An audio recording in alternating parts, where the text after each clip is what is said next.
అందరికీ నమస్కారం. నా పేరు అక్షయ. నేను 5వ తరగతి చదువుతున్నాను.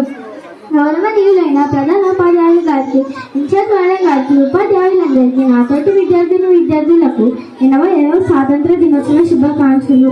ఆగస్టు 15న మనం ఎన్నో పనులు జరుపుకుంటున్నాము.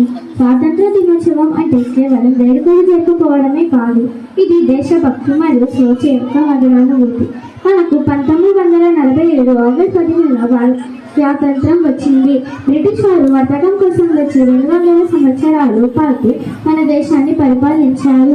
బ్రిటిష్ వారి పాలనలో ప్రజలందరూ ఎన్నో కష్టాలు పడ్డారు. బ్రిటిష్ పాలన నుంచి విముక్తి చేయడానికి అనేక మంది వీరులు తమ ప్రాణాలను త్యాగం చేశారు. మహాత్మా గాంధీ, జవహర్లాల్ నెహ్రూ, భగత్ సింగ్, నేతాజీ సుభాష్ చంద్రబోస్, భగత్ సింగ్ ఎందరో మహనీయులు పోరాటం చేశారు. వారి కృషి ఫలితంగా 1947 ఆగస్టు 15న భారతదేశానికి స్వాతంత్ర్యం వచ్చింది. వారిని స్మరించుకోవడం మన కర్తవ్యం. విద్యార్థులుగా మనం మన బాధ్యతలను సక్రమంగా నిర్వర్తించి రేపటి పౌరులుగా మన దేశాన్ని అన్ని రంగాలలో అగ్రస్థానంలో నిలబెట్టేలా కృషి చేద్దాం. అదే మన స్వాతంత్ర సమర యోధులకు ఇచ్చే గౌరవం. నేటి బాలలే రేపటి పౌరులు. ధన్యవాదాలు. జై హింద్, జై భారత్.